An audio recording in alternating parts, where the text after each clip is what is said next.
ಬರ್ನಮ್ಮ. ಸರಿ ಬರ್ತೀನಪ್ಪ. ನಮಸ್ಕಾರ ಸ್ನೇಹಿತರೆ, ಎಲ್ರಿಗೂ ಮತ್ತೊಂದು ಲಾಗ್ಗೆ ಸ್ವಾಗತ ಸುಸ್ವಾಗತ.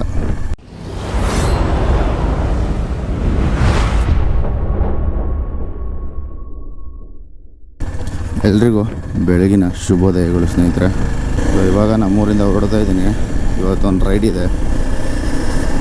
ನನ್ನ ಬೈಕ್ ತಗೊಂಡು ಫಸ್ಟ್ ರೈಡ್ ಹೋಗ್ತಾಯಿದ್ದೀನಿ. ಎಲ್ಲಿಗಪ್ಪ ಅಂತಂದರೆ ಎನ್ ರೂಟ್ ಆಫ್ ನಮ್ಮ ಮನೆ ದೇವರು ಮಾದೇಶ್ವರಂ ಬೆಟ್ಟಕ್ಕೆ ಹೋಗ್ತಾಯಿದ್ದೀನಿ. ನಾವು ಫಸ್ಟು ಗಾಡಿ ತಗೊಂಡ್ರೆ ಯಾವಾಗಲೂ ಕೂಡ ನಮ್ಮ ಮನೆ ದೇವ್ರಿಗೆ ಪೂಜೆ ಮಾಡಿಸ್ತೀವಿ. ಒಳ್ಳೇದು ಮಾಡಪ್ಪ. ಫೈನಲಿ ಸ್ನೇಹಿತರೆ ನಮ್ಮ ಮನೆ ದೇವಸ್ಥಾನಕ್ಕೆ ಬಂದಿದ್ದೀವಿ. ಮನೆ ದೇವ್ರ ದೇವಸ್ಥಾನಕ್ಕೆ ನೋಡಿದೆ ಕಾರ್ಕಳ್ಳಿ ಬಸವೇಶ್ವರ ಸ್ವಾಮಿ, ಬಸವಪ್ಪನ ಪುಣ್ಯಕ್ಷೇತ್ರ. ಬಸವೇಶ್ವರ ಒಳ್ಳೇದು ಮಾಡಪ್ಪ. ಈ ಜರ್ನಿನ ಸೇಫಾಗಿ ಹೋಗ್ಬರೋ ಮಾಡಪ್ಪ. ನಮಗೇನೋ ಒಂದು ನಂಬಿಕೆ, ಈ ದೇವಸ್ಥಾನಕ್ಕೆ ಬಂದು ನಾವು ಒಂದು ನಮಸ್ಕಾರ ಮಾಡ್ಕೊಂಡಾದ್ರೆ ಎಲ್ಲರೂ ಹೋಗ್ಬೇಕಾದ್ರೆ ಒಳ್ಳೆಯದಾಗುತ್ತೆ ಅನ್ನೋ ಒಂದು ಪಾಸಿಟಿವ್ ವೈಬು. ನೋಡಿ ಇದೆ ನಮ್ಮ ಮನೆ ದೇವ್ರ ಬಸವಪ್ಪ. ನೋಡಿ ಅದ್ರ ಗತ್ತು ಹೆಂಗಿದೆ ನಿಂತಿರೋ ಶೈಲಿ.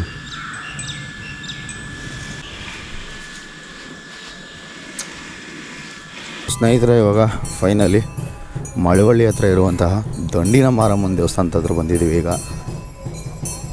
ತಾಯಿ ಎಲ್ರಿಗೂ ಒಳ್ಳೇದು ಮಾಡಲಿ, ಎಲ್ರಿಗೂ ಒಳ್ಳೇದು ಮಾಡಮ್ಮ.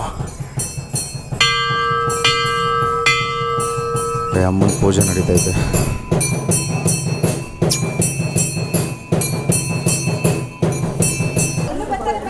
ಸೂಪರಾಗಿದೆ. ತಿನ್ನು ಹೆಂಗೈತೆ ದೇವಸ್ಥಾನ? ಅಲ್ವಾ? ಇಲ್ಲಿ ಬೇಡ ಅಂದಲ್ಲ ನೋಡು, ನಿಲ್ಸೋದು ಬೇಡ ಅಣ್ಣ ಅಂದಲ್ಲ ನೋಡು ಹೆಂಗೈತಿ ಈಗ. ಅಲಂಕಾರ ಅಲ್ವಾ? ನೋಡು ಅಲ್ಲಿ ನೋಡು, ಇಲ್ಲಿಂದ ಲೈಟಿಂಗ್ಸ್ ಹೆಂಗೆ ಕಾಣ್ತಿದೆ, ಇಲ್ಲಿಂದನೇ ಹೆಂಗೆ ಕಾಣ್ತೈತಲ್ಲ. ಸ್ನೇಹಿತರೆ ಫೈನಲಿ ದರ್ಶನ ಎಲ್ಲ ಮುಗಿಸ್ಕೊಂಡು ಬಂದಾದ್ಮೇಲೆ ಇಲ್ಲಿ ನನ್ನ ತಂಗಿ ಸಾಹಸ ಮಾಡ್ತಾವಳೆ. ಏನೋ ಎತ್ತೀನಿ ಅಂದ್ಬಿಟ್ಟು ಚಾಲೆಂಜ್ ಮಾಡೋಳು ನನ್ನ ಹತ್ರ ಈ ಗಾಡಿನ. ಆಗ್ಲಿಂದ ಮುಕ್ಕಿರಿತದಲ್ಲ ಬಾರಿ. ನೋಡಿ ಎಲೆ ಮುಖ ತೋರ್ಸೆ ಎತ್ತೆ. ಅಯ್ಯೋ ಬಾ ನೋಡಿ, ಇಂಥ ತಂಗಿನೂ ಇರ್ತದೆ ಅಂದಿ ಮರಿ. ಏನ್ಕೋಬೇಡ, ಸುಮ್ ತಿನ್ಕ ಮನೇಲಿ ಇರ್ತದೆ ಅಷ್ಟೇ. ಇದೊಂದು ಬದುಕಿ, ಇದೊಂದು ಜನ್ಮವೇ, ಎಂತಹ ದುರ್ವಿಧಿ, ಇದೆಂತಹ ದುರ್ವಿಧಿ. ಫಸ್ಟು ಫುಲ್ ಟ್ಯಾಂಕ್ ಮಾಡ್ಸೋಣ ನನ್ನ ಗಾಡಿಗೆ. ನೋಡ್ಕೊಂಡು ಹಾಕೋಣ, ನೋಡ್ಕೊಂಡು ಹಾಕಿ ಹಿಂದೆ ಬಂದ್ಬಿಡ್ತದೆ ಒಂದೇ ಸಲಿಗೆ. ನೋಡಿ 2 ರೋಡ್ ಇದೆ. ನಾವೀಗ ಈ ರೋಡಲ್ಲಿ ಹೋದರೆ ಗಗನಚುಕ್ಕಿ ಭರಚುಕ್ಕಿಗೆ ಹೋಗ್ಬೋದು. ಈ ಕಡೆಗೆ ಮಂಡ್ಯ, ಈ ಕಡೆಗೆ ಚಾಮರಾಜನಗರ. ಈಗ ನಾವು ಚಾಮರಾಜನಗರದ ಕಡೆಗೆ ಎಂಟ್ರಿ ಆಗ್ತಿದ್ದೀವಿ, ಆ ಬಾರ್ಡ್ರಿಗೆ. ಸೊ ನಿಮಗೆ ಈ ಚಾಮರಾಜನಗರ ಏನು ಜಿಲ್ಲೆ ಇದೆ, ಈ ಜಿಲ್ಲೆಗೆ ಎಂಟ್ರಿ ಆದಕ್ಕೆ ನಿಮಗೆ ಗ್ರೀನರಿ ಅಂದರೆ ಕಾಡುಗಳು, ಗುಡ್ಡಗಳು ಈ ಥರದವೇ ನಮಗೆ ಇನ್ನು ಕಾಣಸಿಗೋದು. ಜನಪದ ಕಲೆಗಳ ಬೀಡು ನಾಡು ಚಾಮರಾಜನಗರಕ್ಕೆ ಸ್ವಾಗತ ಸುಸ್ವಾಗತ. ಕೊನೆಗೂ ನಾವು ಕೊಳ್ಳೇಗಾಲಕ್ಕೆ ಬಂದೇವೆ. ಇಲ್ಲಿಂದ ಆಲ್ಮೋಸ್ಟ್ ಒಂದು 60 ಕಿಲೋಮೀಟ್ರ್ ಇರ್ಬೋದೇನೋ ಮೇ ಬಿ. ಇಲ್ಲಿ ಇನ್ನೊಂದೇನು ಅಂದರೆ ನಾವು ಮಾದೇಶ್ವರಂ ಬೆಟ್ಟಕ್ಕೆ ಹೋಗ್ಬೇಕಾದ್ರೆ ಸೇಫಾಗಿ ಹೋಗ್ಬೇಕು ಗಾಡೀಲಿ. ಈ ಥರ ಟ್ರಕ್ಕುಗಳು, ದೊಡ್ಡ ದೊಡ್ಡ ಟ್ರಕ್ಕುಗಳು ಬರ್ತಾ ಇರ್ತವೆ, ಹುಷಾರಾಗಿ ಹೋಗ್ಬೇಕಾದ್ರೆ.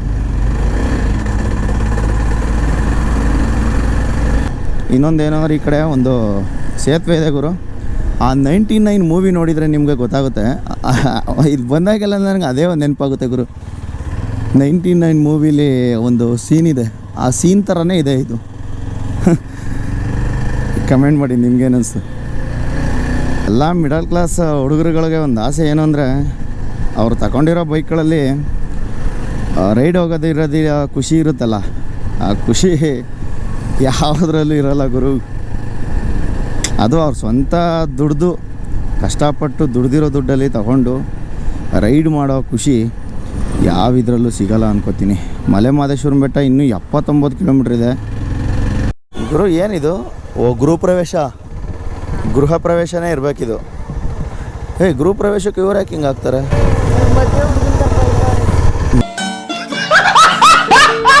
ಇರ್ಬೇಕಂಗಾರೆ ನೋಡಿ, ಈ ಭಾಗದ ಮದುವೆ ಈ ರೀತಿ ನಡೆಯುತ್ತೆ. ಒಂದೊಂದು ಕಡೆ ಒಂದೊಂದು ಥರ ಇರುತ್ತೆ ಗುರು. ಒಂದೊಂದು ವಿಭಾಗದ ಒಂದೊಂದು ಕಡೆ ಒಂದೊಂದು ಥರ ಆಚಾರ ವಿಚಾರಗಳು. ಸ್ನೇಹಿತರೆ, ನಮಗೆ ಈ ರೋಡ್ ಬಂದಿದ್ದಕ್ಕೆ ಈ ಮರಗಳ ಮಧ್ಯದಲ್ಲಿ ಉಳಿಸಿರೋದು ಎಷ್ಟು ಖುಷಿ ಆಗುತ್ತೆ ಅಂದರೆ, ಊರ ಜನಗಳೇ ಮರಗಳನ್ನ ಕಡಿಬೇಡಿ, ಅದನ್ನ ಹಂಗೆ ಬಿಡಿ ಅಂದ್ಬಿಟ್ಟು ಮಧ್ಯದಲ್ಲಿ ಆ ಥರ ಮರಗಳನ್ನ ಬಿಡಿಸಿ ರೋಡ್ ಮಾಡಿಸಿದ್ದಾರೆ. ನೋಡಿ, ಈ ಊರವರು ಎಷ್ಟು ಒಳ್ಳೆ ಜನಗಳಿದ್ದಾರೆ ಅಂದರೆ ಮರಗಳಿಗೆ ಅಷ್ಟು ಪ್ರಾಮುಖ್ಯತೆ ಕೊಟ್ಟಿದ್ದಾರೆ. ತುಂಬ ಖುಷಿಯಾಗುತ್ತೆ ಈ ವಿಚಾರಗಳನ್ನೆಲ್ಲ ಕೇಳಿದಾಗ. ಒಂಥರ ಡಿಫ್ರೆಂಟ್ ಅನಿಸುತ್ತೆ. ಈ ಥರ ಜನಗಳಿರೋದಕ್ಕೇ ಮಳೆ ಬೆಳೆ ಆಗ್ತಿರೋದು. ಕೆಲವು ಕಡೆ ಇರೋ ಮರಗಳನ್ನೇ ಕತ್ತರಿಸಿ ಮಳೆ ಬರ್ದೋದಾಗ ಮಾಡಿ ಕುಣಿಸಿದ್ದಾರೆ. ಅಂಥದ್ರಲ್ಲಿ ಈ ಥರ ಜನಗಳಿರೋದಕ್ಕೆ ಒಂದು ಬಿಗ್ ಸೆಲ್ಯೂಟ್. ಫೈನಲಿ ಸ್ನೇಹಿತರೆ, ನಾವು ಅನೂರಿಗೆ ತಲುಪಿದ್ದೀವಿ. ಈಗ ರೀಸೆಂಟಾಗೆ ಒಂದು ಗಲಾಟೆ ಆಗಿತ್ತು, ಯಾವುದೋ ಎಲೆಕ್ಷನ್ ಟೈಮಲ್ಲಿ. ಒಂದು ನಾಗಮಲೆಗೆ ಹೋಗ್ಬೇಕಾದ್ರೆ, ನಾವು ಟ್ರೆಕ್ಕಿಂಗ್ ಮಾಡ್ಕೊಂಡು ಹೋಗ್ಬೇಕಾದ್ರೆ ಒಂದು ಊರು ಸಿಗುತ್ತೆ, ಇಂಡಿಗನತ್ತಮ್ ಅನ್ನೋ ಒಂದು ಊರು ಬರುತ್ತೆ. ತಹಶೀಲ್ದಾರ್ಗೆ, ಪೊಲೀಸರಿಗೆ ಎಲ್ರಿಗೂ ಹೊಡೆದ್ಬಿಟ್ಟು ಕಲ್ಲು ತೂರಾಟ ಮಾಡಿಬಿಟ್ಟು ಕಳಿಸಿದ್ರು. ಅದ್ರ ರೀಸನ್ ಏನಪ್ಪ ಅಂದರೆ, ಜನಗಳಿಗೆ ಏನೇ ಅಭಿವೃದ್ಧಿ ಮಾಡಲಿಲ್ಲ ಅಂದಮೇಲೆ ಓಟ್ ಕೇಳೋ ಅಧಿಕಾರ ಯಾರಿಗೂ ಇಲ್ಲ. ಒಂದು ಕರೆಂಟ್ನೇ ಇನ್ನೂ ಕೊಟ್ಟಿಲ್ಲ ಆ ಊರಿಗೆ. ಯಾವುದು ಇಂಡಿಗನತ್ತಮ್ ಅನ್ನೋ ಒಂದು ಊರೇನಿದೆ, ಆ ಊರಿಗೆ ಯಾವುದೇ ಆದ ಒಂದು ಫೆಸಿಲಿಟಿ ಕೊಟ್ಟಿಲ್ಲ ಅಂದಾಗ ಅಲ್ಲಿ ಹೋಗಿ ಓಟ್ ಕೇಳಿದ್ರೆ ಜನಗಳು ಇನ್ನೇನು ಮಾಡ್ತಾರೆ ಹೇಳಿ? ಅವ್ರು ಮಾಡಿರೋದು ನನ್ನ ಪ್ರಕಾರ ಜನಗಳು ಸರಿಯಾಗೇ ಮಾಡಿದ್ದಾರೆ. ಇವ್ರು ಬೇಳೆ ಬೇಯಿಸ್ಕೊಳ್ಳೋಕ್ಕೆ ಅವರ ಏನಿದೆ ಅಮೂಲ್ಯವಾದ ಮತಗಳು ಮಾತ್ರ ಇವ್ರಿಗೆ ಬೇಕು. ಅದೇ ಅವ್ರ ಕಷ್ಟಗಳಿಗೆ ಆಗದ್ಮೇಲೆ ಅವ್ರ ಮತ ಕೇಳುವಂಥ ಅಧಿಕಾರಗಳು ಇವ್ರಿಗಿಲ್ಲ. ಸೊ ಅವ್ರು ಮಾಡಿರೋದು ನನ್ನ ಪ್ರಕಾರ ಒಳ್ಳೆಯದು ಅನಿಸುತ್ತೆ. ಇದುವರೆಗೂ ಗುರು ಅಲ್ಲಿ ಕರೆಂಟ್ ಇರೋದು ಡೌಟ್. ಇನ್ನು ನಾವು ಒಂದು ಪ್ರೀವಿಯಸ್ ಇಯರಲ್ಲಿ ಹೋಗಿದಾಗ ಕರೆಂಟ್ ಕೂಡ ಇರೋಲ್ಲ ಅಲ್ಲಿ. ಅವರು ಇಲ್ಲಿವರೆಗೂ ದೀಪಗಳು ಆಮೇಲೆ ಸೋಲಾರ್ಗಳನ್ನ ಯೂಸ್ ಮಾಡಿ ಬದುಕ್ತಾ ಇದ್ದಾರೆ. ಅಭಿವೃದ್ಧಿ ಮಾಡಿ ಅವರು ಓಟ್ ಕೇಳಿದರೆ ಅವ್ರಿಗೂ ಒಂದು ವ್ಯಾಲ್ಯೂ ಇರ್ತಿತ್ತು. ಅವರು ಕರೆಕ್ಟಾಗೆ ಓಟ್ ಹಾಕಿ ಅವ್ರ ಪಾಡಿಗೆ ಅವ್ರು ಇರ್ತಿದ್ರು. ಇವ್ರು ಏನೂ ಅಭಿವೃದ್ಧಿ ಮಾಡ್ದೇ ಅಷ್ಟು ವರ್ಷದಿಂದ ಓಟ್ ಹಾಕ್ಸ್ಕೊಂಡು ಹಂಗೆ ಮುಂದೆ ಕಂಟಿನ್ಯೂ ಮಾಡ್ಕೊಂಡು ಹೋಗಿದ್ದಾರೆ ಹೊರತು ಒಂದು ಅಭಿವೃದ್ಧಿ ಕೂಡ ಮಾಡಲಿಲ್ಲ ಅಲ್ಲಿ. ಸೊ ಅದರಿಂದ ಅವರು ಜನಗಳು ಕೋಪಗೊಂಡು ಕಲ್ಲು ತೂರಾಟ ಮಾಡಿದರು. ತಹಶೀಲ್ದಾರ್ಗಳ ಮೇಲೆ, ಪೊಲೀಸ್ಗಳ ಮೇಲೆ ಕಲ್ಲು ತೂರಾಟ ನಡೆದಿತ್ತು. ಇದು ಇನ್ಸಿಡೆಂಟು. ಅದೇ ಈಗ ಏನು ಕಾಣ್ತಿದೆ ನೋಡಿ ಆ ಕಾಡಲ್ಲೂ ಕೂಡ ರೋಡಿದೆ. ಉಗ್ಯಂ ಕಡೆ ಹೋಗುವಂತಹ ರೋಡಲ್ಲಿ ಎಷ್ಟೋ ವರ್ಷದಿಂದ ರೋಡ್ ಮಾಡಿರೋದು. ಇದುವರೆಗೂ ಕೂಡ ಒಂದು ರೋಡ್ನೂ ಕೂಡ ಮಾಡಿಲ್ಲ ಇನ್ನೂ. ಅಲ್ಲಿ ದಿನನಿತ್ಯ ಓಡಾಡುವಂತಹ ಜನಗಳಿಗೆ ಎಷ್ಟು ತೊಂದರೆ ಆಗಿರ್ಬೋದು. ನಾವು ಯಾವತ್ತೋ ಒಂದು ದಿನ ಹೋಗೋರು ನಮಗೆ ಅಷ್ಟು ಬೇಜಾರಾದರೆ, ಸೊ ಈ ಅನೂರು ಕ್ಷೇತ್ರದಿಂದ ಆದಷ್ಟು ಅವರು ತಲೆಯಲ್ಲಿ ಇಟ್ಕೊಂಡು ಒಳ್ಳೇದು ಮಾಡಬೇಕು. ಆ ಜನಗಳಿಗೆ ಏನಿದೆ ಗಡಿ ಭಾಗ ಏನಿದೆ, ಆ ಗಡಿ ಭಾಗದಲ್ಲಿ ಅಭಿವೃದ್ಧಿಗಳಾಗಬೇಕು. ಆದಷ್ಟು ಬೇಗ ಆ ಮಹದೇಶ್ವರ ಆ ಗಡಿ ಭಾಗದಲ್ಲಿ ಇರುವಂತಹ ಪ್ರಾಬ್ಲಮ್ಗಳನ್ನ ಆದಷ್ಟು ಬೇಗ ಸಾಲ್ವ್ ಮಾಡಲಿ ಅಂತ ಕೇಳ್ಕೊಳ್ತೀನಿ ಗುರು. ಸೊ ಇಲ್ಲಿ ನೋಡಿ, ಕಾಡು ಎಷ್ಟು ಒಣಗೋಗಿದೆ. ಇವಾಗ ಚಿಗುರುತ್ತೈತೆ ನೋಡಿ. ಈಗ ಮಳೆ ಆಯ್ತಲ್ಲ, ಇವಾಗ ಚಿಗುರುತ್ತೈತೆ. ಮೊದಲೆಲ್ಲ ಫುಲ್ಲು ಒಣಗೋಗಿ ನೋಡಿ ತರ್ಗೆದ್ದೋಗಿದೆ ಈ ಕಡೆ ಎಲ್ಲ. ಈಗ ನೋಡಿ ಚಿಕ್ಕದಾಗೆ ಚಿಗುರುತ್ತೈತೆ. ಕಾಡನ್ನ ನೋಡ್ತಾ ನಮ್ಮ ಪ್ರಯಾಣನ ಮುಂದುವರ್ಸೋಣ. ಘಾಟ್ ರೂಟು, ಸೇಫಾಗಿ ಹೋಗ್ಬೇಕು. ನಾವು ಹುಷಾರಾಗಿ ಹೋದರೂ ಬೇರೆಯವರು ಹುಷಾರಾಗಿ ಬರಬೇಕಲ್ಲ ಗುರು, ಅದು ಮೇಯ್ನು. ಆಮೇಲೆ ಇನ್ನೊಂದೇನು ಅಂದರೆ, ಈ ರೋಡಲ್ಲಿ ಬರೋರು ಆದಷ್ಟು ಹೆಲ್ಮೆಟ್ಗಳನ್ನ ಹಾಕ್ಕೊಂಡು ಬನ್ನಿ ದಯವಿಟ್ಟು. ಯಾಕೆಂದರೆ ಈಗ ಎಷ್ಟೋ ಜನ ಭಕ್ತಾದಿಗಳು ಹೋಗ್ತಿರ್ತೀರ. ಈಗಾಗಲೇ ಸುಮಾರು ಜನ ನೋಡಿದೆ ಗುರು, ಹೆಲ್ಮೆಟ್ಟೇ ಹಾಕೊಂಬರಲ್ಲ ಗುರು, ಹಂಗೆ ಬರ್ತಾರೆ. ಅದು ಮುಡಿ ಬೇರೆ ಕೊಟ್ಟಿರ್ತಾರೆ. ಆ ಮುಡಿ ಕೊಟ್ಬಿಟ್ಟು ಮಾದಪ್ಪಂಗೆ ಒಳ್ಳೇದು ಮಾಡಪ್ಪ ಅಂತ ಕೂದಲು ಕೊಟ್ಬಿಟ್ಟು ಇಲ್ಲಿ ಬಂದು ಈಡ್ಗಾಯಿ ಹೊಡೆದ್ರೆ ಲಾಸ್ ಯಾರಿಗೆ? ಮಾದಪ್ಪ ಎಲ್ಲನೂ ಒಳ್ಳೇದು ಮಾಡ್ತಾನೆ ನಿಜ. ಹಂಗೆ ಅಂದ್ಬಿಟ್ಟು ನೀವು ಬೇಜವಾಬ್ದಾರಿ ತಂದು ನೀವು ಮಾಡ್ಕೊಂಡ್ರೆ ಆಮೇಲೆ ಮಾದಪ್ಪನ ಬಟ್ಟಕ್ಕೆ ಹೋಗಿದ್ವಿ, ಈ ಥರ ಮಾಡ್ಕೊಂಬಂದ್ವಿ ಅಂತ ಒಂದು ಹೆಸರು ಬರೋದು ಅಲ್ವಾ? ಎಲ್ಲ ಬೇಕಾ? ಕೈಲಿ ಹೆಲ್ಮೆಟ್ ಇಟ್ಕೊಂಡು ಹೋಯ್ತಾನೆ ಗುರು. ಅಲ್ಲ, ತಲೆಗೆ ಗುರು ಇರೋದು ಹೆಲ್ಮೆಟು, ಕೈಗಲ್ಲ. ಹಾಕೋ ಗುರು. ನಮ್ಮ ದೇಶ ರೀ, ನಾವು ಕೊಟ್ಟಿರೋ ದೇಶ ಇದು. ಫೈನಲಿ ಸ್ನೇಹಿತರೆ, ನಾವು ತಾಳ್ಬೆಟ್ಟಕ್ಕೆ ಬಂದಿದ್ದೀವಿ. ಈಗ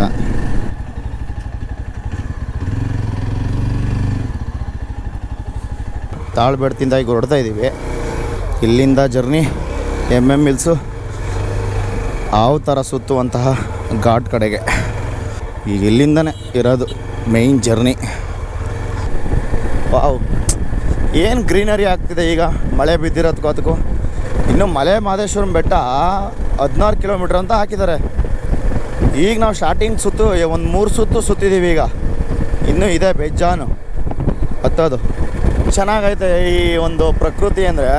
ನಮಗೆ ಎಷ್ಟೇ ನೋವಿರಲಿ, ಎಷ್ಟೇ ನಲಿವಿರಲಿ, ಈ ಪ್ರಕೃತಿ ಮಡಿಲಲ್ಲಿ ನಾವು ಈ ಥರ ಹೋದರೆ ಆ ನೋವೆಲ್ಲ ಒಂದು ಮೂಲೆ ಹೋಗುತ್ತೆ. ಸೊ ಅದರಿಂದ ನಾನು ಅಷ್ಟೊಂದು ಟ್ರಾವೆಲ್ ಮಾಡೋದು. ಅಲಿದಾಡು ಮನಕ್ಕೆ ಸೊಗಸಾದ ಸಾಲು ಗುನುಗಿದೆ ಬಾನು ನನ್ನನು ನೋಡಿ. ಮುಂಜಾನೆ ಮಂಜು ಹಸಿರಂಚಿನಲ್ಲಿ ಸೆಳೆದಿದೆ ಇನ್ನೂ ಸುಳಿವನು ನೀಡಿ. ಏನೋ ಬಯಸಿದೆ ಈ ಹೃದಯ ಹೊಸದಿಲ್ಲಿ, ಮಾತಾಡಿದೆ ಕಾನೂಡ ಹನಿಯಲ್ಲಿ. ಎಲ್ಲೋ ಹೊರಟಿದೆ ಈ ಮನಸ್ಸು ಕೈ ಜಾರಿ, ಶುರುವಾಗಿದೆ ಹೊಸ ಪಯಣ ನನ್ನಲ್ಲಿ. ಮನಸಾರೆ ಮನಸೋತಿದೆ. ಮನೇಲಿ ಕೂತ್ಕೊಂಡು ಎಣ್ಣೆ ಹೊಡೆದು ದುಡ್ಡು ಖಾಲಿ ಮಾಡೋದು ಇದಕ್ಕಿಂತ ಈ ಥರ ಬಂದು ಪ್ರಕೃತಿಲಿ ಒಂದು ದಿನ ಟೈಮ್ ಸ್ಪೆಂಡ್ ಮಾಡೋದಿದೆಯಲ್ಲ, ಅದು ನೆಕ್ಸ್ಟ್ ಲೆವೆಲ್ ಗುರು. ಮನಸ್ಸಿಗೆ ಎಷ್ಟು ಖುಷಿ ಆಗ್ತಿದೆ ಅಂದರೆ, ನಮ್ಮ ಮಹದೇಶ್ವರಂ ಬೆಟ್ಟಕ್ಕೆ ಎಷ್ಟು ಸಲ ಬಂದರೂ ಕೂಡ ನಮಗೆ ಬೇಜಾರಾಗಲ್ಲ, ಆ ಥರ ಖುಷಿ ಆಗುತ್ತೆ. ಜೀವಕ್ಕೆ ಜೊತೆ ನೀನಿರಲು ನಾನೀಗ ಸಂಚಾರಿ. ನಾಚೆಗೆ ಹೊಸ ತಿರುವೊಂದು ಇರುವಂತೆ ನನಗಾಗಿ. ನೋಡಿ, ಮಧ್ಯದಲ್ಲಿ ಒಂದು ನಮಗೆ ದೇವಸ್ಥಾನ ಸಿಗುತ್ತೆ, ಶನಿ ಮಾದಮ್ಮನ ದೇವಸ್ಥಾನ. ಇದೇ ಒಂದು ವರ್ಷದಿಂದ ನಾನು ರೈಡ್ ಮಾಡಿದಾಗ ನಂದು 110 ಪ್ಲಾಟಿನ ಗಾಡಿ ಇತ್ತು. ಆವಾಗ ಇದೇ ಜಾಗದಲ್ಲಿ ನಿಂತ್ಕೊಂಡು ಅಲ್ಲಿ ದೇವಸ್ಥಾನ ಇದೆ, ಮಹದೇಶ್ವರನ ದೇವಸ್ಥಾನ.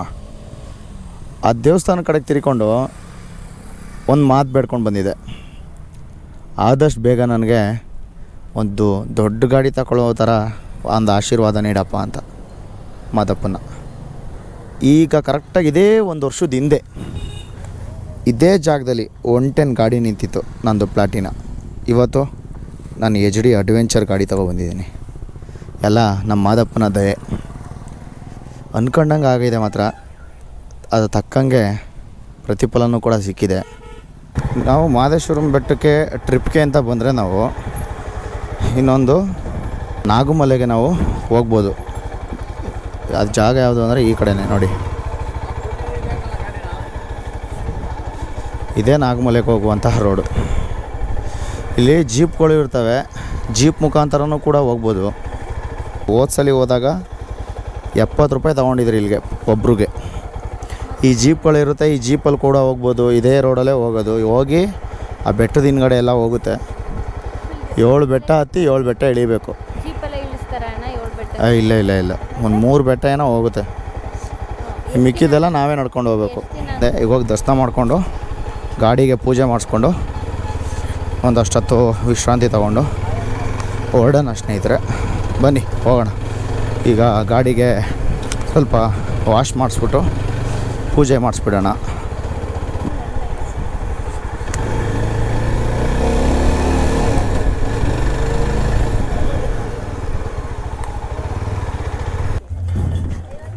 ಇದು ನೋಡು, ವೇರಿಯೇಷನ್ ಆಗುತ್ತಾ?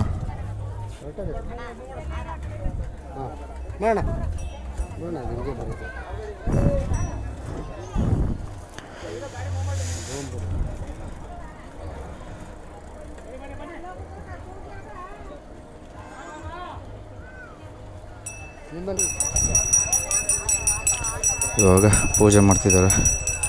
ಇದು ಮಹದೇಶ್ವರನ ಬೆಟ್ಟದ ಕಡೆ ಬಂದರೆ ಪಾರ್ಕಿಂಗ್ ವ್ಯವಸ್ಥೆ ಇರುತ್ತಲ್ಲ, ಅಲ್ಲೇ ಪೂಜೆ ಮಾಡ್ತಾರೆ.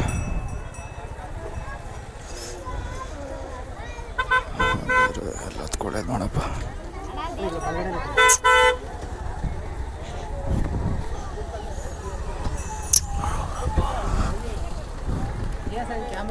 ಹಾಂ ಕ್ಯಾಮ್ರಾ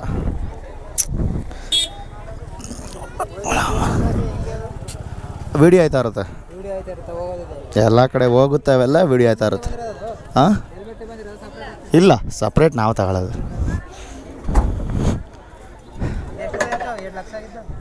ಯಾವುದು 3:30.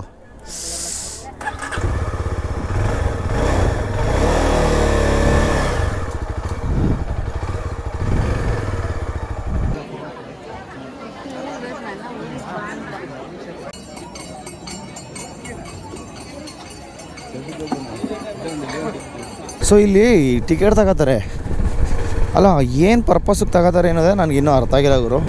ಅಂತೂ ನನ್ನ ಬೈಕಿಗೆಲ್ಲ ಪೂಜೆ ಎಲ್ಲ ಮಾಡಿಸಿ ಹೋಗ್ತಾಯಿದ್ದೀವಿ ಈಗ. ನೋಡಿದ್ರಲ್ಲ ಸ್ನೇಹಿತರ, ಮಾದಪ್ಪನ ದೇವಸ್ಥಾನದ ದರ್ಶನ ಹೆಂಗಿತ್ತು ಅಂತ. ಸೊ ನಿಮ್ಗೆ ಇಷ್ಟ ಆಗಿದೆ ಅನ್ಕೋತೀನಿ ಈ ವಿಡಿಯೋ. ನಿಮ್ಗೆ ಇಷ್ಟ ಆಗಿದರೆ ಲೈಕ್ ಮಾಡಿ, ಹಾಗೆ ನನ್ನ ಯೂಟ್ಯೂಬ್ ಚಾನಲ್ನ ಸಬ್ಸ್ಕ್ರೈಬ್ ಮಾಡ್ಕೊಳ್ಳಿ, ಸಪೋರ್ಟ್ ಮಾಡಿ ಅಂತ ಇಷ್ಟು ಹೇಳ್ತಾ ನಾನು ನಿಮ್ಮ ನಿತ್ಯ ಸಂಚಾರಿ. ಜೈ ಹಿಂದ್, ಜೈ ಕರ್ನಾಟಕ ಮಾತೆ.